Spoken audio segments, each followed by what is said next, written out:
नमस्कार सभी को, मैं हूं आकृति पांडे, कंसल्टेंट साइकोलॉजिस्ट, सृजन mental wellness and rehabilitation centre, जो कि गोरखपुर और मोतिहारी ब्रांच, हमारे 2 ब्रांचेस हैं जिसके अंदर हम लोग प्रैक्टिस कर रहे हैं। आज का जो हमारा वीडियो है उस पर हम लोग बात कर रहे हैं आज की मॉडर्न सिम्टम्स, जो ऑटिज्म की, वर्चुअल ऑटिज्म के अंदर जो एक लेटेस्ट जो सिम्टम्स आए हैं वो किस तरह के सिम्टम्स आए हैं।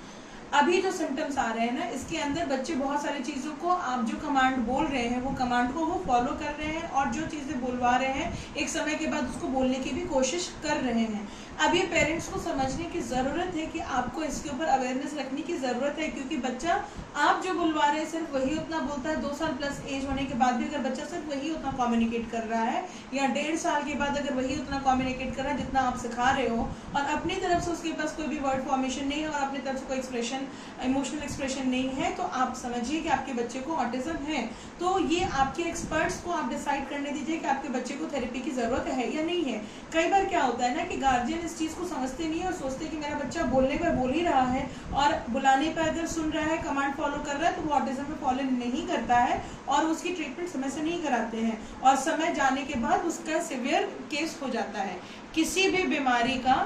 कोविड के बाद से जैसे ऑटिज्म एक बिल्कुल बूम की तरह आया, बिल्कुल सडन आया और बहुत ज़्यादा इसकी मात्रा में पाया गया, उसी तरीके से किसी भी बीमारी के सिम्टम्स पहले जब वो आता है, जब उसकी लहर आती है, तो उसकी जो स्टार्टिंग जो वेव्स होते हैं उसके अंदर उसके सिम्टम्स बहुत ज़्यादा हाईली एग्जैगरेटेड होते हैं, और एक टाइम के बाद उसके सिम्टम्स म्यूट होने लगते हैं। पर ये हमारे सिम्टम्स, हमें जानकारी होनी चाहिए। सपोज दैट कोरोना के सिम्टम्स में हमें जॉइंट पेन, सर्दी जुकाम, लंबे समय तक सर्दी जुकाम, और हमारे चेहरे का भी रंग अगर बदल रहा है तो हम उसको समझ सकते हैं आज की डेट में भी कि हमारे पेशेंट को कोरोना हो गया है, तो हम इसके ऊपर हम ध्यान देते हैं। कोई भी सिम्टम अगर बच्चे के अंदर आ रहा है, जैसे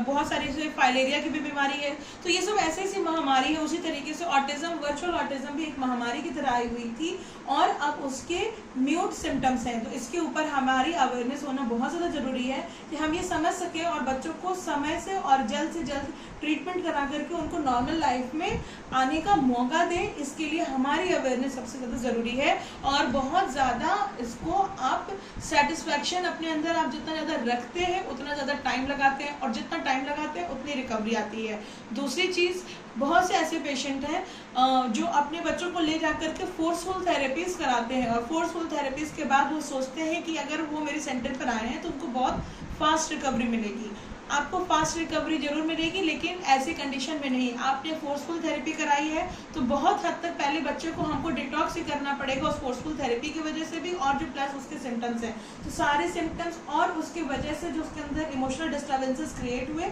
उसके ऊपर भी हमें वर्क करना पड़ता है। तो काम तो फास्ट होता है, पर थोड़ा हम नॉर्मल केसेस से ज़्यादा हमें टाइम लग जाता है। तो इसलिए थोड़ा धैर्य बनाए रखें, जानकारी अपनी अपडेटेड रखें, किसके पास जाना है इसका ज़रूर ध्यान रखिए, और मेरे चैनल को फॉलो, सब्सक्राइब, लाइक करते रहिए। धन्यवाद।